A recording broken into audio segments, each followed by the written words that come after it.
Morning అండి. ఈరోజు latest అప్డేట్లో భాగంగా ముఖ్యమైన అంశం ఏంటంటే మానవ అభివృద్ధి నివేదిక. మానవ అభివృద్ధి నివేదిక మోస్ట్ ఇంపార్టెంట్ టాపిక్. ఇది మానవ అభివృద్ధి నివేదిక మోస్ట్ ఇంపార్టెంట్ అండి. ఇది ఏ సంవత్సరానికంటే 2021-22 ద మోస్ట్ ఇంపార్టెంట్. ఏం చెప్తుందో చూద్దాం. ఇక మానవ అభివృద్ధి నివేదికను ఎవరు పబ్లిష్ చేస్తారు? మానవ అభివృద్ధి నివేదికను ఎవరు పబ్లిష్ చేస్తారు అంటే ఎవరు పబ్లిష్ చేస్తారు? యుఎన్డిపి వాళ్ళు పబ్లిష్ చేస్తారు. ఎవరు పబ్లిష్ చేస్తారు? యుఎన్డిపి వాళ్ళు పబ్లిష్ చేస్తారు. అంటే యునైటెడ్ నేషన్స్ డెవలప్మెంట్ ప్రోగ్రామ్ వాళ్ళు దీన్ని పబ్లిష్ చేస్తారు. ఎన్ని సంవత్సరాల కోసం పబ్లిష్ చేస్తారంటే ఎవ్రీ ఇయర్, ప్రతి సంవత్సరము ఈ నివేదికను పబ్లిష్ చేస్తారు. ప్రతి సంవత్సరము ఈ నివేదికను పబ్లిష్ చేస్తారు. ఇది యుఎన్డిపి అనేది యుఎన్ఓకు అనుబంధ సంస్థ. యుఎన్డిపి అనేది యుఎన్ఓకు అనుబంధ సంస్థగా ఉంటుంది. తర్వాత యుఎన్డిపికి పేరెంట్ ఆర్గనైజేషన్ ఏది అంటే యునైటెడ్ నేషన్స్ జనరల్ అసెంబ్లీ. అంటే యుఎన్ఓలో ఉన్నటువంటి యునైటెడ్ నేషన్స్ జనరల్ అసెంబ్లీకి ఇది పేరెంట్ ఆర్గనైజేషన్ అని చెప్తాం. అంటే మామూలుగా అయితే యుఎన్డిపి అనేది యుఎన్ఓకు అనుబంధ సంస్థ. అదేవిధంగా యుఎన్ఓలో ఉన్నటువంటి యునైటెడ్ నేషన్స్ జనరల్ అసెంబ్లీకి పేరెంట్ ఆర్గనైజేషన్ అని పేర్కొంటాం. ఇది కమాండ్ డిఫెన్స్ సర్వీస్ ఎగ్జామ్ లో క్వశ్చన్ అడిగినాడు. యుఎన్డిపి అనేది ఈ క్రింది ఏ సంస్థకు పేరెంట్ ఆర్గనైజేషన్ గా పనిచేస్తుంది అని క్వశ్చన్ అడిగినాడు. కాబట్టి దీని మీద మనం ఏపీఎస్ లో ఎక్స్పెక్ట్ చేయవచ్చు. ఇక తర్వాత సింపుల్ గా బ్రీఫ్ ఎక్స్ప్లెనేషన్ చూద్దాం. ఇక్కడ యుఎన్ఓ ఏంటి? యుఎన్ఓ అంటే ఐక్యరాజ్య సమితి. మనకు తెలుసు యునైటెడ్ నేషన్స్ ఆఫ్ ఆర్గనైజేషన్ అని చెప్తాం. ఇది ఎప్పుడు ఎస్టాబ్లిష్ జరిగిందంటే 24 అక్టోబర్ 1945 లో ఇది ఎస్టాబ్లిష్ చేసినారు. ప్రస్తుతం సెక్రటరీ జనరల్ ఎవరై అంటే ఆంటోనియో గుటెరెస్. ప్రస్తుతము యుఎన్ఓ యొక్క సెక్రటరీ. దీని హెడ్ క్వార్టర్ ఎక్కడ అంటే న్యూయార్క్ అని చెప్తాము. ప్రస్తుతం మొత్తం యుఎన్ఓలో 193 దేశాలు, 193వ దేశము సౌత్ సూడాన్ అని చెప్తాము. ఇది సౌత్ సూడాన్. ప్రస్తుతం 2 పరిశీలక దేశాలు కూడా ఉన్నాయని చెప్తాం. ఇది దీనికి ఉన్నటువంటి బ్రీఫ్ ఎక్స్ప్లెనేషన్. ఇది దీనికి ఉన్నటువంటి సింబల్ అని చెప్తాం. యుఎన్ఓ సింబల్ గా మనం పేర్కొంటాం. ఇక తర్వాత ఏంటిది? దీనికి అనుబంధ సంస్థ ఏది? యుఎన్డిపి. ఏది? యుఎన్డిపి అని చెప్తాం. యుఎన్డిపి యొక్క ఇమేజ్ ఏంటి అంటే మనకి ఇది అని చెప్తాం. యుఎన్డిపి అని చెప్తాం. ఇది ప్రస్తుతం దీనికి హెడ్ ఎవరు అన్నారు? యుఎన్డిపికి హెడ్ ఎవరు అంటే హెడ్ ప్లస్ అడ్మినిస్ట్రేటర్, పాలకుడు. ఎవరంటే అచిమ్ స్టెయినర్. అచిమ్ స్టెయినర్ అని చెప్పేసి ఉన్నాడు. ఇది ఎప్పుడు ఏర్పడ్డ యుఎన్డిపి అంటే 1965వ సంవత్సరంలో ఎస్టాబ్లిష్ అని చెప్తాం. మరి యుఎన్డిపి కార్యాలయం ఎక్కడ ఉందంటే న్యూయార్క్ లోనే ఉంది. యుఎన్డిపి కార్యాలయం కూడా న్యూయార్క్ లోనే ఉంది. మరి ఈ యుఎన్డిపి ఏం చేస్తుంది అంటే ఏ అంశాల మీద ఫోకస్ చేస్తుంది అంటే ముఖ్యంగా అభివృద్ధి పరమైన అంశాల్లో ఫోకస్ చేస్తుంది. ఏం చేస్తుంది? అభివృద్ధి పరమైన అంశాలు ఫోకస్ చేస్తుంది. అదేవిధంగా పేదరికాన్ని తగ్గించేందుకు ఇది దోహదపడుతుంది. అదేవిధంగా పర్యావరణ రక్షించేందుకు కూడా యుఎన్డిపి ప్రముఖ పాత్ర వహిస్తుంది అని చెప్తాం. అదేవిధంగా ఈ యుఎన్డిపి ఏ సంస్థలో భాగము అంటే part of United Nations sustainable development group లో భాగంగా ఉంటుంది. Parent organisation United general assembly, యుఎన్ఓకు అనుబంధ సంస్థ. UNDP is a part of the United Nations sustainable development group అని చెప్తాం. యునైటెడ్ నేషన్స్ అభివృద్ధి సమూహంలో ఒక భాగంగా ఉంటుందని చెప్పేసి పేర్కొంటాం. ఇక తర్వాత మానవ అభివృద్ధి నివేదిక. మానవ అభివృద్ధి నివేదిక దీంట్లో 2021-22 సంవత్సరానికి గాను భారత్ పొందిన ర్యాంక్ ఎంత అంటే 132వ ర్యాంకు అవుట్ ఆఫ్ 191 కంట్రీస్. గతంలో ఎంత ఉంది? 2020లో ర్యాంక్ ఎంత అంటే 130 ర్యాంకు అవుట్ ఆఫ్ 189 దేశాలు, 189 దేశాలు. మరి ర్యాంక్ ఏం చేసింది? మనకు పడిపోయిందని చెప్పేసి పేర్కొనవచ్చు. ఎందుకంటే జీవితకాలం పడిపోవడం. సింపుల్ రీజన్, జీవితకాలము పడిపోవడము, లైఫ్ ఆఫ్ స్పాన్ పడిపోవడము, స్పాన్ ఆఫ్ లైఫ్ పడిపోవడము. అదేవిధంగా ప్రపంచ దేశాల్లో కూడా ఎస్డిఎస్ సూచిక విలువను తక్కువ నమోదు చేసుకున్నాయి. కారణం ఎందుకంటే కోవిడ్-19 పాండమిక్ అని చెప్పేసి పేర్కొంటారు. కోవిడ్-19 పాండమిక్ అని చెప్పేసి పేర్కొంటారు. ఇక్కడ మనకి ఈ ఏరియాలో మనకు ఇంపార్టెంట్. ఇక నెక్స్ట్ వచ్చేసరికి ఏం చెప్తుందయ్యా అంటే మనకి ఇక్కడ ఈ మానవాభివృద్ధి నివేదిక అనేది మొట్టమొదట ఎప్పుడు వచ్చిందయ్యా అంటే 1990 సంవత్సరంలో దీన్ని విడుదల చేసినారు. 1990 సంవత్సరంలో దీన్ని విడుదల చేసినారు. దీన్ని రూపొందించింది ఎవరయ్యా అంటే పాకిస్తాన్ కు చెందినటువంటి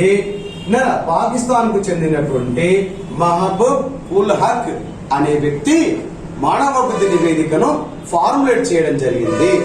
దీని ఆధారంగానే యుఎన్డిపి ఏం చేస్తుంది, ఎవ్రీ ఇయర్ మానవాభివృద్ధి నివేదికను ప్రచురిస్తుంది. ఎవరు?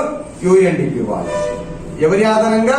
మహబూబ్ ఉల్ హక్ ఫార్ములేట్ చేసినటువంటి ఆధారంగా. అయితే ఈ మహబూబ్ ఉల్ హక్ ప్రకారము మానవాభివృద్ధి ఏంటంటే ప్రజాశ్రేయస్సును పెంపొందించే క్రమాన్నే మానవ అభివృద్ధి అని చెప్పేసి మహబూబ్ ఉల్ హక్ పేర్కొన్నాడు. అంటే వెల్ఫేర్ ఆఫ్ ద పీపుల్ ను ఇంప్రూవ్మెంట్ చేసే క్రమాన్నే మానవ అభివృద్ధి అన్నాడు. అంటే ఏమన్నట్టు? ప్రజలకు సంక్షేమాన్ని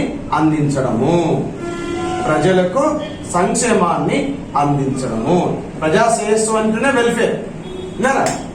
కాబట్టి ప్రజాశ్రేయస్సును పెంపొందించే క్రమాన్ని మానవ అభివృద్ధి అని చెప్పేసి మహబూబ్ ఉల్ హక్ పేర్కొన్నారు. ఇంకా ఏమంటారంటే ఇతను మానవ అభివృద్ధి యొక్క ధ్యేయం ఏంటి, గోల్ ఏంటంటే ప్రతి ప్రాణి సమానమే, దేశంలో ఉన్న ప్రతి వ్యక్తిని లెక్కలోకి తీసుకోవాలి అని మహబూబ్ ఉల్ హక్ ప్రకారము మానవాభివృద్ధి నివేదిక ముఖ్య లక్ష్యం ఏంటంటే everybody equal should be considered each and every person in the country. ప్రతి వ్యక్తిని లెక్కలోకి తీసుకోవాలి, ప్రతి ప్రాణి సమానమే. ఇది మానవాభివృద్ధి నివేదిక యొక్క ముఖ్య ఉద్దేశం అని చెప్తాం. ఇదే అంశాన్ని మహబూబ్ ఉల్ హక్ కూడా పేర్కొన్నాడు. విన్నారా? అయితే మహబూబ్ ఉల్ హక్ ఏం పేర్కొన్నాడు? సంక్షేమం అని పేర్కొన్నాడు. మానవ సంక్షేమ క్రమాన్నే మానవ అభివృద్ధి అని పేర్కొన్నాడు. అయితే మనకు అమర్త్య సేన్ ఉన్నాడు, ఆర్థికవేత్త. అమర్త్య సేన్కు 1998లో వెల్ఫేర్ ఎకానమీలో నోబెల్ ప్రైజ్ వచ్చింది. ఎప్పుడు? 1998లో అతనికి నోబెల్ బహుమతి వచ్చింది. ఏ రంగంలో వచ్చింది? ఎకానమీలో. ఏమి ఎకానమీ? వెల్ఫేర్ ఎకానమీలో వచ్చింది. కాబట్టి ఏం చెప్పొచ్చు అంటే ఇక్కడ మానవాభివృద్ధి నివేదికలో మహబూబ్ ఉల్ హక్ యొక్క ఆలోచనలే కాకుండా అమర్త్య సేన్ యొక్క భావాలు కూడా మనకు స్పష్టంగా కనిపిస్తాయని చెప్పవచ్చు. ఇది గుర్తుంచుకోవాలి. తర్వాత ఇక్కడ మానవాభివృద్ధి సూచిక ప్రధానంగా ఏముందంటే 4 సూచికలు తీసుకుంటారు. దాంట్లో ఒక సూచిక గురించి నేను ముందుగానే చెప్తాను. ఒకటి ఏంటంటే ఉన్నత జీవన ప్రమాణాన్ని లెక్కలోకి తీసుకుంటారు. విన్నారా? అంటే హైలీ లివింగ్ స్టాండర్డ్ అని చెప్తాను. దీన్ని ఏ విధంగా లెక్కిస్తారంటే అమెరికన్ డాలర్లో లెక్కిస్తారు. దేని పరిగణలోకి తీసుకుంటారంటే గ్రాస్ నేషనల్ ఇన్కమ్ ను తలసరి ఉత్పత్తి ద్వారా దీన్ని అంచనా వేస్తారు అని చెప్పవచ్చు. దీన్ని ఏమంటారంటే పర్చేసింగ్ పవర్ ప్యారిటీ అని అంటారు. ఏమంటారు? Purchasing power parity. దీన్ని అమెరికాలో ఏమంటారంటే కొనుగోలు శక్తి సమానత అని చెప్పేసి పేర్కొంటారు. ఇది మనకి ఎంత ఉంది ఇప్పుడు అంటే యుఎస్ డాలర్లలో మనకి ముందు వస్తుంది $6,590 అని చెప్తాం. ఇది ఎస్డిఐ ప్రకారమే. ఓకే. కాబట్టి తర్వాత మానవాభివృద్ధి సూచిక లెక్కించే ముందు ఏవైతే సూచికలు తీసుకుంటారో, ఏవైతే పారామీటర్స్ తీసుకుంటారో వాటికి ఏం చేస్తారంటే వాటి యొక్క నిర్ణయం చేసి వాటి కనిష్ట గరిష్ట విలువలను కూడా లెక్కిస్తారు. అంటే వాటికి ఏం చేస్తారు? కనిష్ట గరిష్ట విలువలు ఇస్తూ వాటి లెక్కలోకి తీసుకుంటారు. చూద్దాం ఇక్కడ ఏమున్నామో చూద్దాం. ఇక్కడ మోస్ట్ ఇంపార్టెంట్ ఏరియా మానవాభివృద్ధి నివేదికలో ఉన్న ప్రతిపాదికలు 3 ప్రమాణికలు ఉన్నవి, 4 సూచికలు ఉన్నాయి.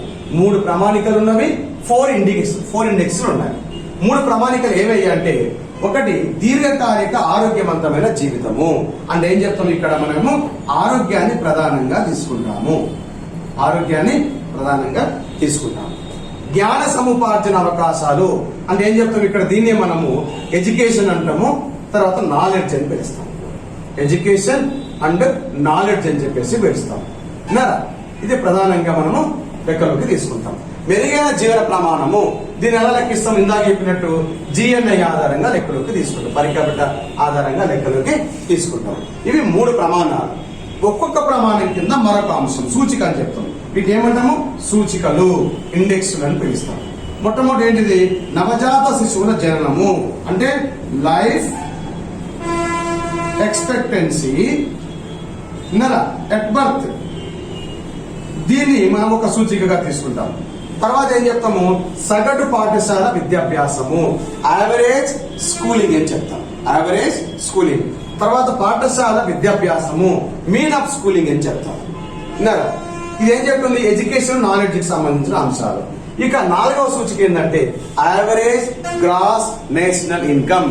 దీన్ని మనం ఏమంటామంటే గ్రాస్ నేషనల్ ఇన్కమ్ అని పిలుస్తాము, గ్రాస్ నేషనల్ ప్రొడక్ట్ అంటాము. దీన్ని మనము తలసరి ఉత్పత్తి ద్వారా లెక్కిస్తాము. తలసరి ఉత్పత్తి ద్వారా లెక్కిస్తాము. కాబట్టి మానవ అభివృద్ధి సూచిక లెక్కించేటప్పుడు ఈ 4 సూచికలను పరిగణలోకి తీసుకుంటారు. ఇక తర్వాత మానవ అభివృద్ధి అంటే ఏంటి అసలు? మానవ అభివృద్ధి సూచిక అంటే ఏంటి అసలు? ఇది కూడా ఇంపార్టెంట్. మానవ అభివృద్ధి సూచిక అంటే ఏంటంటే చూడండి, ఇక్కడ SDI అనేది 4 సూచికలు పరిగణలోకి తీసుకుంటాం. ఇందాక మనం చెప్పుకున్నాం 4 సూచికలను 4 ఇండెక్స్ పరిగణలోకి తీసుకుంటాము. తీసుకొని మానవ అభివృద్ధిలో సగటును కొలిచే మిశ్రమ సూచిక. ఏవైతే హ్యూమన్ డెవలప్మెంట్ జరిగిందో జరిగిన దాంట్లో యావరేజ్ ను కొలిచే కాంపోజిట్ ఇండెక్స్ అని చెప్పేసి పేర్కొంటాం. ఏ అంశ పరిగణలో తీసుకుంటారు? ఈ 4 అంశాల పరిగణ 1, 2, 3, 4 అంశాల పరిగణలోకి తీసుకుంటారు. ఈ 4 అంశాల పరిగణలు ఏవై అంటే ఇందాక చెప్పుకున్నట్టు life expectancy at birth, expected years of schooling, mean years of the schooling, తర్వాత గ్రాస్ నేషనల్ ఇన్కమ్. ఈ 4 అంశాలు మానవ అభివృద్ధికి ఆధారం అని చెప్తాం. ఈ 4 అంశాలు కూడా ఎక్కడ ఉన్నాయి అంటే మనకు సస్టైనబుల్ డెవలప్మెంట్ గోల్స్ లో ఉన్న అంశాలే. కాబట్టి మొదటి ఏంటిది? లైఫ్ ఎక్స్పెక్టెన్సీ అట్ బర్త్ అనేది సుస్థిరాభివృద్ధి లక్ష్యాల్లో 3వ లక్ష్యము. తర్వాత ఇంకా పాఠశాల విద్య ఆశించిన సంవత్సరాలు, ఇది సుస్థిరాభివృద్ధి లక్ష్యాల్లో 4.3వ అంశము. తర్వాత మీన్ ఇయర్స్ ఆఫ్ స్కూలింగ్ అంటే ఏం చెప్తాము? పాఠశాలలో ఎంత వరకు సగటున ఎన్ని సంవత్సరాలు విద్యాభ్యాసము కొనసాగించినాడు అంటే ఇదేం చెప్తాము? సుస్థిరాభివృద్ధి లక్ష్యము 4.4వ అంశము. ఇక చివరిది ఏంటిది? స్థూల జాతీయ ఆదాయము. ఇదేం చెప్తుంది అంటే ఇది సుస్థిరాభివృద్ధి లక్ష్యాలలో 8.5వ అంశం. అంటే మానవ అభివృద్ధి సూచిక లెక్కించేటప్పుడు ప్రధానంగా 4 సూచికలను ఆధారంగా తీసుకొని లెక్కిస్తారు. 4 సూచికలను ఆధారంగా తీసుకొని లెక్కిస్తారు. ఈ SDIకి చూడండి, ఇక్కడ SDIకి మరియు సస్టైనబుల్ డెవలప్మెంట్ గోల్స్ కు అవినాభావ సంబంధం ఉంది, పాజిటివ్ రిలేషన్ ఉంది. SDIకి సస్టైనబుల్ డెవలప్మెంట్ గోల్స్ కు అవినాభావ సంబంధం ఉంది అని చెప్పొచ్చు. ఇక తర్వాత ఇక్కడ మానవ అభివృద్ధి నివేదిక 2020 యొక్క థీమ్ ఏంటి అసలు? లక్ష్యం చెప్పుకున్నాం కదా, ప్రతి ప్రాణి సమానమే, ప్రతి వ్యక్తి లెక్కలోకి తీసుకోవాలి. మరి అదే విధంగా మానవ అభివృద్ధి నివేదిక 2022లో ఉన్నటువంటి థీమ్ ఏంటి అంటే ఇతివృత్తం ఏంటి అంటే చూడండి, ఇక్కడ uncertain times, unsettled lives, shaping our future in world transformation. నాకు తెలిసి దీన్ని COVID-19 ఉంది కదా, COVID-19 ఉద్దేశం పెట్టేసుకొని ఆ నేపథ్యంలోనే ఈ థీమ్ ను ఇవ్వడం జరిగింది అని చెప్పవచ్చు. అంటే అనిశ్చిత సమయాలు, అస్థిరమైన జీవితాలు, పరివర్తన చెందిన ప్రపంచంలో మన భవిష్యత్తును మనమే రూపొందించుకోవాలి, మన ఫ్యూచర్ మనం రూపొందించుకోవాలని చెప్పడం. ఇది 2022లో ఉన్న మానవ అభివృద్ధి సూచిక నివేదిక యొక్క థీమ్ అని చెప్పేసి పేర్కొంటాము. ఇది ఇంపార్టెంట్ అని తెలుసు. ఇక తర్వాత మానవ అభివృద్ధి నివేదికలో 2021-22లో ఉన్నటువంటి ముఖ్యమైన అంశాలు ఏమున్నాయి, హైలైట్స్ ఏమున్నాయి మనకి ఇక్కడ? మొట్టమొదటి మనం ఆల్రెడీ చెప్పుకున్నాం, SDIలో మానవ అభివృద్ధి సూచికలో భారతదేశం యొక్క ర్యాంకు 132వ ర్యాంక్ అవుట్ ఆఫ్ 191 నేషన్స్. ఎప్పుడు ఇది? 2021లో. ఇదే మనకు 2020లో 130వ ర్యాంకు అవుట్ ఆఫ్ 189 కంట్రీస్. దీన్ని బట్టి ఏం చెప్పుకున్నాం? ఆల్రెడీ చెప్పుకున్నాం. ఎందుకు తగ్గిందయ్యా ర్యాంక్ అంటే జీవిత కాలము పడిపోవడము, స్పాన్ ఆఫ్ లైఫ్ పడిపోవడము, అదొకటి. ఇక 2వ అంశం ఏం చెప్తుంది అంటే ప్రపంచ మానవాభివృద్ధి సూచిక విలువతో పోల్చుకుంటే భారతదేశ మానవాభివృద్ధి సూచిక విలువ తక్కువగా ఉంది. అంటే 2021లో 0.633 ఉంటే ప్రపంచంలో ఉన్న మానవాభివృద్ధి సూచిక విలువ ఎంత అయ్యా అంటే 0.732గా చెప్పవచ్చు.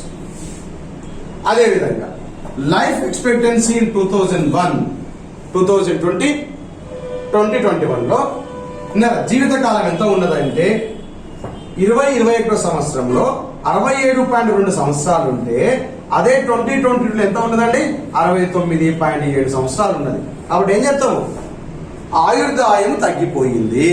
ఇది ప్రధాన కారణం. తర్వాత ఎక్స్పెక్టెడ్ ఇయర్స్ ఆఫ్ స్కూలింగ్ అప్పుడు 11.9 years, mean years of the schooling 6.7 years.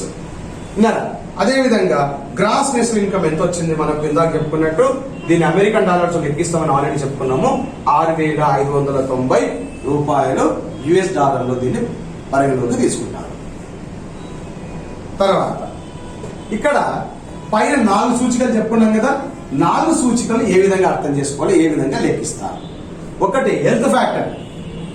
Health component is measured by life expectancy at birth. పుట్టినప్పుడు జీవితకాలము, దాన్ని ఏం చేస్తారంటే హెల్త్ కాంపోనెంట్ కింద తీసుకుంటాము. దీన్ని ఏం చేస్తారంటే క్యాలిక్యులేటెడ్ యూజింగ్, ఏం చేస్తారు, ఎలా లెక్కిస్తారు, వయస్సు లెక్కిస్తారు. ఏమని, minimum value of the 20 years, maximum value of the 83.57 years. ఈ 2 విలువల లెక్కలోకి తీసుకొని హెల్త్ కాంపోనెంట్ లెక్కిస్తారు. ఇది గుర్తుపెట్టుకోండి అంతే. దాన్ని ఎలా లెక్కిస్తారు అని మాత్రం రీసెర్చ్ చేయకండి. తర్వాత ఎక్స్పెక్టెడ్ ఇయర్స్ ఆఫ్ స్కూలింగ్ అంటే పిల్లలు పాఠశాలలోకి ప్రవేశించే వయస్సు, దాని లెక్కలోకి తీసుకుంటారు. మీన్ ఆఫ్ ఇయర్ స్కూలింగ్ అంటే పెద్దవాళ్లకు ఎంత సంవత్సరంలో సగటు విద్యాభ్యాసం ఉంటుంది, అప్పుడు దేని పరిగణలోకి తీసుకుంటారు, 25 సంవత్సరాల పరిగణలోకి తీసుకుంటారు. అదే విధంగా జీవన ప్రమాణం అని చెప్తాం, మనం ఆల్రెడీ చెప్పుకున్నాం, అంటే స్టాండర్డ్ ఆఫ్ లివింగ్. దీన్ని ఏం చేస్తారంటే జిఎన్ఐని ప్రధానంగా తీసుకొని లెక్కిస్తారు. GNI gross national income or gross national product. దీన్ని ఏం చేస్తామంటే తలసరి ఉత్పత్తి ద్వారా లెక్కిస్తారు. తలసరి ఉత్పత్తి ద్వారా లెక్కిస్తారు. ఇది ఆల్రెడీ చెప్పుకోండి. ఎంత ఉంది మనకు యుఎస్ డాలర్లలో, ఎంత ఉంది మనకు 6,590 రూపాయలు ఉందని చెప్తాం.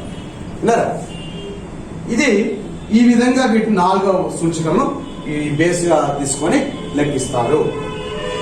ఇక తర్వాత ఈ ఎస్డిఆర్ అంటే మానవాభివృద్ధి సూచిక, మానవాభివృద్ధి నివేదికలో 2022లో టైటిల్ ఏంటి, టైటిల్ ఏంటి, టైటిల్ ఏంటంటే చూడండి, very very important. New threats to human security in the anthropocene. ఈ యుగంలో మానవ భద్రతకు నూతన ప్రమాదాలు పొంచి ఉన్నవి అని చెప్తాడు. టైటిల్ అది మానవాభివృద్ధి నివేదిక 2022 యొక్క టైటిల్.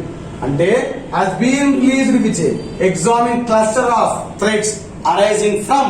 ఎక్కడి నుంచి వస్తుంది ప్రమాదాలు పొంచి ఉన్నాయంటే 4 అంశాలు. ఒకటి digital technologies, inequalities, conflicts, new challenges like pandemic. ఈ 4 రంగాల నుంచి మానవ భద్రతకు ముప్పు వాటిల్లుతుందని చెప్పేసి పరిశీలించడం జరిగింది. ఇది examination point of view very very important. ఇక్కడ టైటిల్ అని అడగొచ్చు, తర్వాత ఏ అంశాల ద్వారా వస్తుంది అని చెప్పేసి అడగొచ్చు. ఇక తర్వాత ఇక భారతదేశానికి మానవాభివృద్ధి నివేదికలో 2022లో ర్యాంక్ ఎంత చెప్పుకున్నాము, 132వ ర్యాంక్. మరి పొరుగు దేశాలకు ఏం ర్యాంక్ ఉంది అంటే నైబరింగ్ కంట్రీస్ కి ఏమున్నవి అంటే 73వ ర్యాంక్ వచ్చేసి శ్రీలంక. 73వ ర్యాంక్ వచ్చేసి శ్రీలంక. అదేవిధంగా 79వ ర్యాంక్ వచ్చేసి చైనా, 127వ ర్యాంక్ వచ్చేసి భూటాన్, 129వ ర్యాంక్ వచ్చేసి బంగ్లాదేశ్, 143వ ర్యాంక్ వచ్చేసి నేపాల్, 161 ర్యాంక్ వచ్చేసి పాకిస్తాన్ కి వచ్చినవి. ఇవి గుర్తుంచుకోవాలి. ఇవేంది neighbouring countries of the India got ranks in SDI. ఇవి బాగా గుర్తుంచుకోవాలి. మన దేశంతో పాటు మన చుట్టూ ఉన్న దేశాలకు మానవాభివృద్ధి నివేదికలో ఎంత ర్యాంక్ వచ్చింది, ఇది కూడా ఇంపార్టెంటే. తర్వాత నెక్స్ట్ వచ్చేసి ఈ మానవాభివృద్ధి నివేదికలో టాప్ 5 కంట్రీస్ ఏమున్నాయి, మొదటి 5 దేశాలు ఏమున్నవి, ఇది మోస్ట్ ఇంపార్టెంట్. ఇది మోస్ట్ ఇంపార్టెంట్. ఎలా అంటే ఇక్కడ ఏం చెప్తుందంటే మొదటి ర్యాంక్ వచ్చేసి స్విట్జర్లాండ్, 2వ ర్యాంకు నార్వే, 3వ ర్యాంకు ఐస్లాండ్, 4వ ర్యాంకు హాంకాంగ్, 5వ ర్యాంకు ఆస్ట్రేలియా. దీని ఏమని అడుగుతాడు క్వశ్చన్ అంటే, ఇటీవల విడుదలైనటువంటి మానవాభివృద్ధి నివేదికలో విన్నారా, మొదటి 5 దేశాలను వరుస క్రమంలో అమర్చండి అని చెప్తాడు. Arrange the Chronicle order based on the ranks SDA report 2022 అని క్వశ్చన్ అడగడానికి వీలుంటుంది అని చెప్తారు. విన్నారా, బాగా గుర్తుంచుకొని, వెరీ వెరీ ఇంపార్టెంట్. ఇక తర్వాత వచ్చేసి దాంతో పాటు మొత్తం ఎన్ని దేశాలండి SDR లో? 191 దేశాలు. మొత్తం ఎన్ని దేశాలు? 191 దేశాలలో మొదటి 5 చెప్పుకున్నాం. మరి చివరి 5 దేశాలు ఏమున్నవి అంటే 191వ దేశము సౌత్ సుడాన్. అంటే 191వ ర్యాంక్, ఇది దేశం కాదు, 191వ ర్యాంక్ ఏదది? South Sudan. అదే సౌత్ సుడాన్ ఏంటిది? 193వ సభ్య దేశం UN లో. 190వ ర్యాంక్ వచ్చి Chad, 189 Niger, 188 CAR, then 187 Burundi. ఇలా బాటమ్ టు 5 కంట్రీస్, అంటే కింది నుంచి పైకి ఉన్నటువంటి 5 దేశాలు అని చెప్పేసి పేర్కొనవచ్చు. ఇలాగైనా క్వశ్చన్ అడగవచ్చు. ఇక తర్వాత వచ్చేసి ఈ మానవాభివృద్ధి నివేదికను ప్రపంచ నేపథ్యంలో చూసినట్టయితే మనకు 3 అంశాలు గోచరిస్తాయి.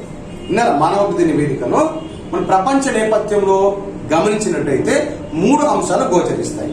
ఏంటయ్యా అంటే, మన గ్లోబల్ కాంటెక్స్ట్ లో చూసినట్టయితే 90% ప్రపంచ దేశాలన్నీ కూడా 90% ప్రపంచ దేశాలన్నీ కూడా మానవాభివృద్ధి సూచిక 2022 నివేదికలో విన్నారా, వాటి యొక్క విలువను, మానవాభివృద్ధి సూచిక విలువను తక్కువ నమోదు చేసుకున్నవి.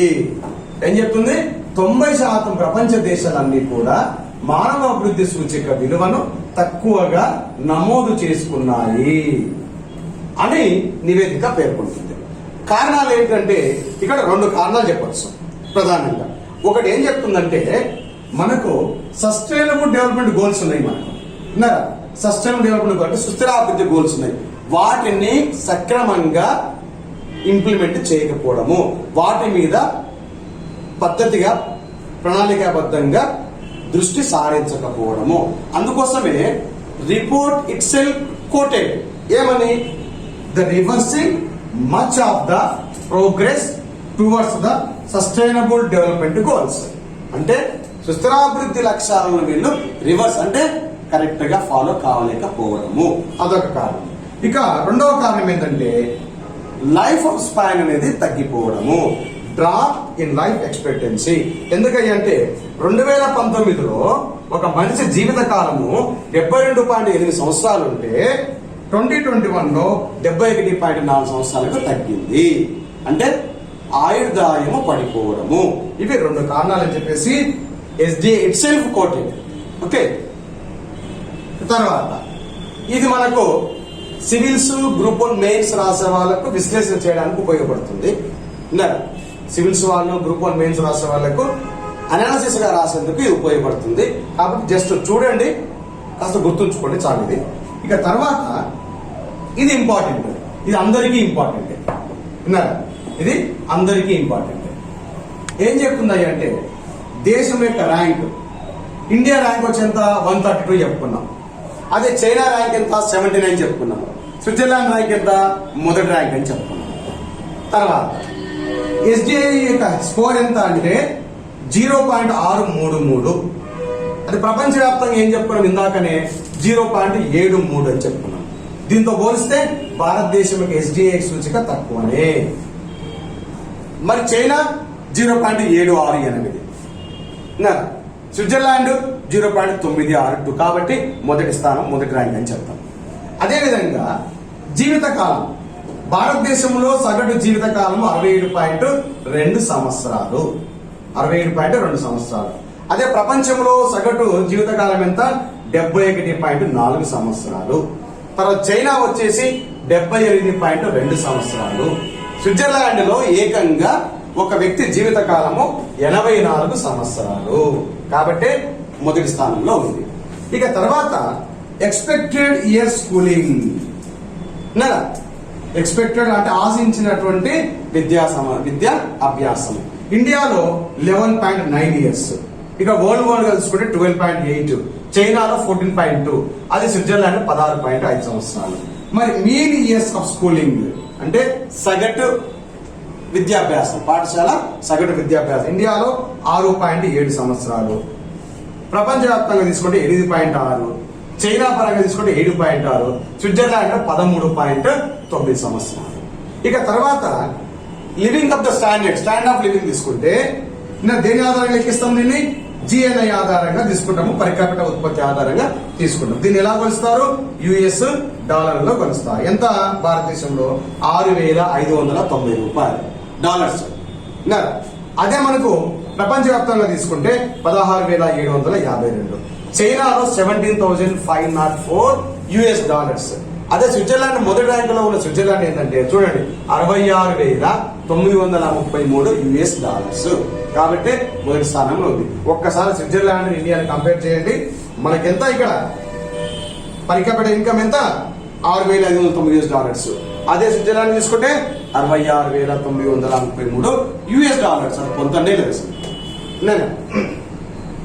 తర్వాత ఇక మోస్ట్ ఇంపార్టెంట్ ఏంటంటే మానవాభివృద్ధి సూచికను మనం ఈజీగా గుర్తుపెట్టుకోవాలంటే మనము SDI is equals under root of 3 అంటే ప్రధానంగా 3 అంశాలు మనము ఫ్యాక్టర్ తీసుకుంటాము. 3 ఫ్యాక్టర్స్ తీసుకుంటాం. ఒకటి ఆరోగ్యము, విద్య, ఆదాయం. ఆరోగ్యము, విద్య, ఆదాయం. హెల్త్ కి సంబంధించి ఏముంటుంది మనకు అంటే లైఫ్ ఎక్స్పెక్టెన్సీ. లైఫ్ ఎక్స్పెక్టెన్సీ ఇది ఒకటి తీసుకుంటాం హెల్త్ పరంగా. అంటే మరి విద్యాపరంగా ఏం తీసుకుంటాము? 2 అంశాలు తీసుకుంటాం విద్యాపరంగా. ఏం చెప్తాను ఇక్కడ అంటే ద స్కూలింగ్, యావరేజ్ స్కూలింగ్ అని చెప్తాం. ఇక్కడ ఏం చెప్తాము? Mean years of schooling. ఇక్కడ 2 అంశాలు తీసుకుంటాం. దీన్ని ఏం చెప్పాలి మనము? ఎడ్యుకేషన్ అనొచ్చు ప్లస్ నాలెడ్జ్ అని కూడా అనొచ్చు.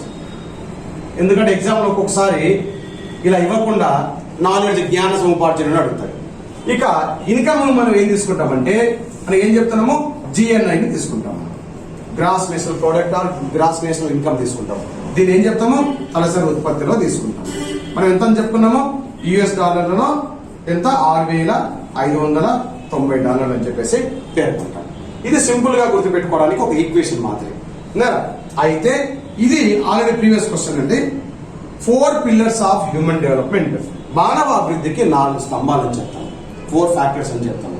ఏవై అంటే 1 ఈక్విటీ, 2 సుస్థిర అభివృద్ధి, 3 ప్రొడక్టివిటీ, 4 ఎంపవర్మెంట్ అంటే సాధికారత. ఈ 4 అంశాలు ఏంటంటే మానవ అభివృద్ధికి 4 స్తంభాలు అని చెప్పేసి పేరు. ఇది ఆల్రెడీ ప్రీవియస్ క్వశ్చన్. ఇక తర్వాత వచ్చేసి మానవ అభివృద్ధి నివేదిక మొట్టమొదటి ఎప్పుడు రిలీజ్ అయింది అంటే 1990లో రిలీజ్ అయింది. తర్వాత 2012 సంవత్సరం మినహా ఇంకా మిగతా అన్ని సంవత్సరాల్లో మానవ అభివృద్ధి నివేదికను UNDP ప్రచురిస్తుంది అని చెప్పవచ్చు. ఓకే. ఇక తర్వాత గత 2 సంవత్సరాలలో మానవ అభివృద్ధి క్షీణతకు మెయిన్ రీజన్స్ ఏంటి? What are the reasons decline of the human development previous last 2 years? ఏంటంటే ఒక కారణం ఏంటంటే ప్రపంచం మొత్తం ఎదుర్కొన్నటువంటి సంక్షోభము, ఆర్థిక సంక్షోభం ఉంది, విన్నారా? యుద్ధ పరిణామాలు ఉన్నవి, ఆయిల్ క్రైసిస్ ఉంది, విన్నారు? ఇవన్నీ కూడా ప్రపంచం ఎదుర్కొన్నటువంటి ప్రధానమైన అంశాలు. అందులో ప్రధానమైనది ఏంటంటే కోవిడ్-19 ప్రధానమైంది. ఇక 3వ అంశం ఏంటంటే ఉక్రెయిన్ రష్యా యుద్ధము అని చెప్తాం. ఇక 4వ అంశం ఏంటంటే సామాజిక ఆర్థిక రంగాల్లో వస్తున్నటువంటి మార్పులు. ఇక 5వ అంశం ఏంటంటే ప్రమాదకరమైనటువంటి గ్రహ మార్పులు, ప్లానటరీ చేంజెస్ అని చెప్తాం. డేంజరస్ ప్లానటరీ చేంజెస్ అని చెప్తాం. ఈ కారణాల వల్ల మానవ అభివృద్ధి క్షీణించిందని చెప్పేసి గత 2 సంవత్సరాల్లో పేర్కొనవచ్చు.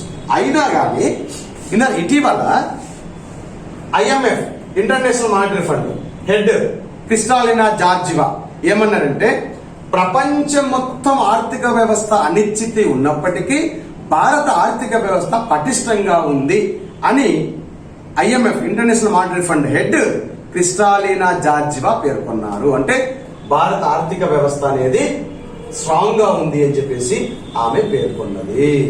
ఎవరు? IMF హెడ్ ఇటీవల పేర్కొన్నారు. ఓకే. ఇక తర్వాత దీనికి సంబంధించి అడిషనల్ ఇన్ఫర్మేషన్ ఏముంటుందంటే రీసెంట్ గా వచ్చినటువంటి వాటిలో 2021లో భారత్ లింగ అసమానత సూచికలో విలువలో భారతదేశానికి 122వ ర్యాంక్ వచ్చింది. దీంతో కొంతవరకు మనము స్వల్ప మెరుగుదల డెవలప్మెంట్ జరిగిందని చెప్పవచ్చు.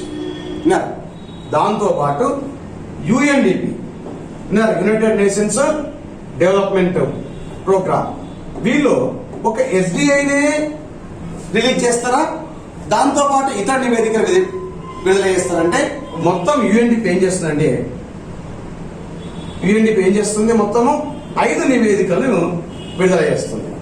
ఏం చేస్తుంది, 5 నివేదికలు విడుదల చేస్తుంది. మొత్తం మీద 5 నివేదికలు విడుదల చేస్తుంది. యుఎన్డిపి 5 నివేదికలు విడుదల చేస్తుంది. అంటే 5 కాంపోజిట్ ఇండెక్స్ ని విడుదల చేస్తుంది. ఒకటి మానవ అభివృద్ధి సూచిక, inequality adjusted human development index, gender development index, gender inequality index, multi dimensional poverty index. ఇలా 5 రకాల మిశ్రమ సూచికలను యుఎన్డిపి విడుదల చేస్తుంది. ఇది గుర్తుంచుకోవాలి. యుఎన్డిపి అనేది ఒక ఎస్డిఐనే రిలీజ్ చేస్తుందంటే కాదు, ఎస్డిఐతో పాటు మిగతా 4 సూచికలు కూడా విడుదల చేస్తుంది. తర్వాత ఇటీవల ఏం చేసినారంటే global gender gap index release చేసినారు. ఇటీవల global gender gap index release చేసినారు. ఎవరు రిలీజ్ చేసినారు, వరల్డ్ ఎకనామిక్ ఫోరం వారు రిలీజ్ చేసినారు. చూద్దాం ఒకసారి. దీన్ని చెప్పే ముందు ఒకసారి దీని ముందు అర్థం చేసుకున్నాం. Recently the world economic forum, recently ప్రపంచ ఆర్థిక ఫోరం ఏం చేసినారంటే గ్లోబల్ జెండర్ గ్యాప్ ఇండెక్స్ 2022 గాను భారతదేశానికి 135వ ర్యాంకు వచ్చిందని పేర్కొంది. Out of 146 countries. రీసెంట్ గా ప్రపంచ ఆర్థిక ఫోరం వారు గ్లోబల్ జెండర్ గ్యాప్ ఇండెక్స్ లో భారతదేశానికి 146 దేశాల్లో భారతదేశానికి 135వ ర్యాంక్ వచ్చిందని పేర్కొన్నారు. మరి దీన్ని ఏ విధంగా లెక్కిస్తారు అంటే పురుషులకు స్త్రీలకు మధ్య ఉన్న డిఫరెన్సెస్ ఆధారంగా ఈ ర్యాంక్ ఇవ్వడం జరుగుతుంది. మరి ఏ అంశాలు పరిగణలోకి తీసుకుంటారు అంటే చూడండి, ఇక్కడ రిఫ్లెక్టెడ్ ఇన్ సామాజిక అంశాలు, రాజకీయ అంశాలు, ఇంటెలెక్చువల్ ఫ్యాక్టర్స్, సాంస్కృతిక అంశాలు, ఎకనామిక్ అటైన్మెంట్ ఆర్థిక సాధికారత అనే అంశాలను పరిగణలోకి తీసుకొని మహిళలకు పురుషులకు మధ్య వ్యత్యాసాలను ఆధారంగా తీసుకొని ఈ ర్యాంకులు ప్రకటించడం జరుగుతుంది. మరి దీని ఆధారంగా భారతదేశానికి ఏం ర్యాంకులు ఉన్నా చూద్దాం. ఇక్కడ ఏముంది, గ్లోబల్ జెండర్ గ్యాప్ ఇండెక్స్ లో మొత్తం 146 దేశాలలో భారతదేశానికి 135వ ర్యాంకు. గతంలో ఎంత వచ్చింది, 140వ ర్యాంకు. అదే విధంగా రాజకీయ సాధికారతలో పొలిటికల్ ఎంపవర్మెంట్ లో భారతదేశానికి 48వ స్థానం. ఇది అవుట్ ఆఫ్ 146 లో. చూడండి ఎందుకు భారతదేశానికి 47వ స్థానం వచ్చింది అంటే ఇటీవల కాలంలో మనకేం చెప్తే ఇటీవల కాలంలో మహిళలకు రాజకీయాల్లో ఎక్కువ భాగస్వామ్యం ఉంది. ఎందుకంటే 2 ప్రధానంగా చెప్తాను. స్థానిక సంస్థల్లో మహిళలకు 50% రిజర్వేషన్ కల్పించడం జరిగింది. అలా కల్పించిన మొట్టమొదటి రాష్ట్రం మీద భారతదేశంలో అంటే బీహార్ అని చెప్తాను. అదేవిధంగా పార్లమెంటులో 12% కంటే ఎక్కువ మహిళలు ఎంపీగా ఉన్నారు. కాబట్టి రీసెంట్ గా చూసినట్టయితే మనకు మహిళలు రాజకీయాల్లో ఎక్కువగా భాగస్వాములు అవుతున్నారు. కాబట్టి మనం ఏం చెప్తాము, 48వ ర్యాంక్ అని చెప్పేసి పేర్కొంటాం. అదేవిధంగా విద్యాపరంగా చూసినట్టయితే మనకి ఎంత ర్యాంక్ ఉంది, 107.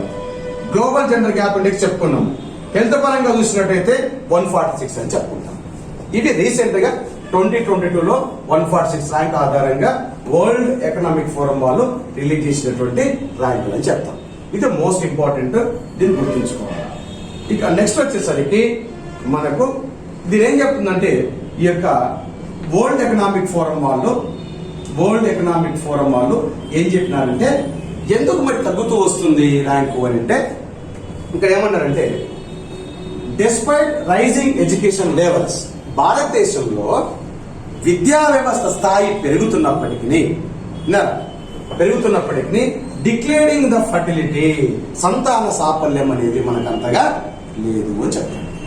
అయితే women are not able to, అంటే విద్యా వ్యవస్థ ఉంది కానీ అభివృద్ధిలో మాత్రం అంతగా ముందుకు వెళ్ళడం లేదు అని చెప్పడం. ఇక్కడ విన్నారా, మన విద్యా వ్యవస్థ ఉంది కానీ మా అభివృద్ధిలో అంతగా ముందుకు వెళ్ళడం లేదు అని చెప్తుంది ఫర్టిలిటీ అనేది. ఎందుకయ్యా అంటే women are not able to contribute. మహిళలు అంతగా దేశ ఆర్థిక వృద్ధిలో భాగస్వాములు కావటం లేదు అని చెప్పడం. అదేవిధంగా శ్రామిక శక్తిలో మహిళలు పూర్తిగా భాగస్వాములు కావటం లేదు. దీనికి కారణం కూడా చెప్పినారు. ఎందుకయ్యా అంటే due to social constructed gender gap, సామాజిక కట్టుబాట్లలో ఉన్న అసమానతల వల్ల మహిళలు అంతగా పూర్తిగా భాగస్వాములు కావటం లేదని చెప్పేసి ప్రపంచ ఆర్థిక ఫోరంలో పేర్కొన్నారు. ఓకే, ఇది గ్లోబల్ జెండర్ గ్యాప్ ఇండెక్స్ అని చెప్తాం. దీంట్లో మనకు 135వ ర్యాంక్ అని చెప్పేసి పేర్కొన్నాం. ఇక తర్వాత ఈ ఎస్డిఐ మోస్ట్ ఇంపార్టెంట్ కదా. ఎస్డిఐకి సంబంధించి గతంలో అడిగిన క్వశ్చన్స్ ఏమున్నాయి, గతంలో అడిగిన ప్రీవియస్ క్వశ్చన్స్ ఏమున్నాయి. ఎందుకంటే దీని మీద కంపల్సరీ 2 నుంచి 3 క్వశ్చన్స్ కంపల్సరీ ఏ విధంగానే అడగవచ్చు, ఏ ఎగ్జామ్ అయినా అడగవచ్చు. కాబట్టి ఒకసారి ప్రీవియస్ క్వశ్చన్స్ ఏముందో చూద్దాం ఒకసారి మనం. ఇప్పుడు ఫస్ట్ క్వశ్చన్ చూడండి ఏముందో. Which of the following is not indicator of SDI released by UNDP. అంటే యుఎన్డిపి చేత విడుదల కాబడినటువంటి మానవాభివృద్ధి సూచికలో ఈ క్రింది ఏ సూచిక పరిగణలోకి తీసుకోబడరు. చూడండి, గ్రాస్ స్టేట్ ఇన్కమ్ తీసుకుంటాము, లైఫ్ ఎక్స్పెక్టెన్సీ తీసుకుంటాము, ఎక్స్పెక్టెడ్ స్కూలింగ్ తీసుకుంటాము, కానీ అడాల్ ఇంట్రెస్ట్ రేట్ మాత్రం తీసుకోము. కాబట్టి ఆన్సర్ వచ్చేసి డి అని చెప్పేసి పేర్కొంటాం. ఆన్సర్ వచ్చేసి డి అని పేర్కొంటాం. తర్వాత రెండవ క్వశ్చన్ ఏం చెప్తుందంటే మానవాభివృద్ధి సూచికలో కాంపోజిట్ ఇండెక్స్ అంటే మానవాభివృద్ధి సూచిక మిశ్రమ కొలిసేందుకు ఈ క్రింది వాటిలో వేటి పరిగణలోకి తీసుకుంటాము. ఒకటి హెల్త్ అని చెప్పుకున్నాం, కరెక్టే. లాంగివిటీ జీవితకాలం కరెక్టే. పౌరుల యొక్క జీవిత కాలం కరెక్టే. క్వాలిటీ ఎడ్యుకేషన్ కరెక్టే. ఈ 3 ఫ్యాక్టర్స్ కరెక్టే కాబట్టి ఆన్సర్ వచ్చేసి డి. ఇక మూడవ క్వశ్చన్ ప్రీవియస్ క్వశ్చన్ ఏంటంటే ఎస్డిఐ అనేది మొట్టమొదట ఏ సంస్థ రిలీజ్ చేసింది. మనకి తెలుసు యుఎన్డిపి వాళ్ళు రిలీజ్ చేసినారు. ఇది ఈ 3 ప్రీవియస్ క్వశ్చన్స్. ఆ తర్వాత ఇంకేముందంటే ఈ క్వశ్చన్స్ చాలా ఇంపార్టెంట్ అండి. ఇటీవల కాలంలో గతంలో సివిల్స్ ఎక్కువగా అడిగే 20 క్వశ్చన్స్ వచ్చేవి సివిల్స్ లో. ఇప్పుడు మామూలు పబ్లిక్ సర్వీస్ కమిషన్ వాళ్ళకి 10 క్వశ్చన్స్ తక్కువ కాకుండా అడుగుతున్నారు. ఇలాంటి క్వశ్చన్స్ మీకు ఆన్సర్ చేయాలంటే మీకు సబ్జెక్ట్ మీద క్లారిటీ ఉండాలండి. సబ్జెక్ట్ మీద క్లారిటీ ఉండాలి. మీకు సబ్జెక్ట్ మీద స్పష్టత ఉంటే ఇలాంటి క్వశ్చన్స్ ఈజీగా మరియు ట్యాకిల్ చేయవచ్చు. చూద్దాం ఎలా చేయాలో. ఇక్కడ 2 సెంటెన్స్ ఉన్నాయి. ఒకటి అసెర్షన్, రీజన్. అంటే పై స్టేట్మెంట్ కు కింది స్టేట్మెంట్ వివరణ ఇస్తుందా లేదా, లేదా 2 కరెక్టా, లేదా పైది కరెక్ట్ కింది తప్ప. చూద్దాం. ఇక్కడ there is a positive relation between SDI sustainable development goals ranking of Indian state. యొక్క భారతదేశానికి ర్యాంక్ ఇచ్చేటప్పుడు మానవాభివృద్ధి సూచికకు సస్టైనబుల్ డెవలప్మెంట్ గోల్స్ కు పాజిటివ్ రిలేషన్ ఉంది అని పేర్కొంటుంది. మనం ఆల్రెడీ చెప్పుకున్నాం. ఎస్డిఐకి సస్టైనబుల్ డెవలప్మెంట్ గోల్స్ కు రెండింటికి పాజిటివ్ రిలేషన్ ఉంది. కాబట్టి ఇది correct statement, fact statement, correct statement. అంటే ఏ అనేది కరెక్ట్, ఇంకంతే, ఇట్స్ ఓవర్. ఇక రెండవది ఏంటి, రీజన్. ఈ స్టేట్మెంట్ కు ఈ స్టేట్మెంట్ కరెక్ట్ ఎక్స్ప్లెనేషన్ ఇస్తుందా, లేకుంటే తప్పు ఉందా, లేకుంటే ఫ్యాక్ట్ ఉందా. The underlying dimension of sustainable development goals targets closely related to education and health aspects. సుస్థిరాభివృద్ధి లక్ష్యాలలో ముఖ్యంగా విద్యారంగానికి, ఆరోగ్య రంగానికి ప్రముఖ పాత్ర వహిస్తుంది. కరెక్టే. ఎందుకు పని చెప్పుకున్నాం, మానవాభివృద్ధి సూచికకు సస్టైనబుల్ డెవలప్మెంట్ గోల్స్ రెండింటికి అవినాభావ సంబంధం ఉంది. కాబట్టి ఏం చేస్తుంది, ఆరోగ్య రంగానికి, విద్యా రంగానికి ఎక్కువ ప్రాముఖ్యత ఇస్తుంది. కాబట్టి ఈ స్టేట్మెంట్ కు ఈ 2 స్టేట్మెంట్లు కరెక్టే. ఈ స్టేట్మెంట్ కు ఈ స్టేట్మెంట్ కరెక్ట్ వివరణ ఇస్తుంది. కాబట్టి ఏం చెప్తుంది ఇక్కడ, ఆప్షన్ చూద్దాం. Both A and R correct, R is the correct expression of A. Both A and R correct, R is not expression of A. A is true but R is false. A is false but R is true. ఇది లేదు correct answer. A అనేది correct. అంటే A correct, R correct, R is the correct expression of A. R అనేది, reason అనేది పై sentence కు సరైన వివరణ ఇస్తుంది. ఓకే. తర్వాత 5వ previous question. The concept of SDI popularized by. మానవాభివృద్ధి సూచిక అనేది పాపులరైజ్డ్ బై, ఎవరి చేత పాపులరైజ్ అయ్యింది. ఒకటి మోరిస్ అండ్ డీస్ Morris, Mahbub ul Haq, Adam Smith, Keynes. ఇతను గాడు, ఆడమ్ స్మిత్ గాడు, కీన్స్ గాడు, వీళ్ళిద్దరు మొత్తం ఫేమస్ ఆర్థికవేత్తలు. విన్నారా. మరి అయ్యింది ఎవరైనా పాపులరైజ్ అయ్యింది ఎవరంటే మహబూబ్ ఉల్-హక్ అని చెప్తాం. ఎప్పుడు 1990 సంవత్సరంలో పాకిస్తాన్ చెందినటువంటి ఆర్థికవేత్త. ఇక తర్వాత 6వ ప్రీవియస్ క్వశ్చన్ ఏంటంటే which of the following is not used to calculate SBI. మానవాభివృద్ధి సూచి లెక్కించేటప్పుడు ఈ క్రింది వాటిలో దేని పరిగణలోకి తీసుకోరు. 1 లైఫ్ ఎక్స్పెక్టెన్సీ తీసుకుంటాము, జీవితకాలం తీసుకుంటాము. విద్యాను తీసుకుంటాము, schooling of years, mean schooling of అని చెప్పుకున్నాము. తర్వాత పర్ క్యాపిటల్ ఇన్కమ్ తీసుకున్నాము, స్టాండర్డ్ ఆఫ్ ద లైవింగ్ తీసుకున్నాము. మనకి ఎంత ఉంది? ఇది $6,590 అని చెప్పుకున్నాము. ఈ 3 ఫ్యాక్టర్స్ తీసుకుంటాము, కానీ సోషల్ ఇన్ఈక్వాలిటీ మాత్రం తీసుకోము, సామాజిక అసమానతలు మాత్రం తీసుకోము. కాబట్టి ఏం తీసుకోము? ఇక్కడ ఆన్సర్ ఇది ఇక్కడ 4 అని చెప్తాం. ఇది మానవ అభివృద్ధి నివేదికకు సంబంధించినటువంటి previous questions. Most important topic అండి. మీరు గ్రూప్ 1 రాసినా, సివిల్స్ రాసినా, ఏ ఎగ్జామ్ రాసినా విశ్లేషణకు పనికి వస్తుంది, మల్టిపుల్ చాయిస్ క్వశ్చన్స్ పనికి వస్తుంది. వెరీ వెరీ ఇంపార్టెంట్ ఏరియా ఇది. మీకు ఈ వీడియో నచ్చితే లైక్ చేయండి, మరి సబ్స్క్రైబ్ చేయండి, షేర్ చేయండి. ముఖ్యంగా మిమ్మల్ని కోరేందంటే I would like to humble request, please subscribe our channel, promote us, you can encourage us, we can bring the most effective videos according to examination orientation. Okay, కాబట్టి మీ video దీని నుంచి compulsory 2 నుంచి 3 questions expect చేయొచ్చు. Okay, thank you అండి, thank you very much.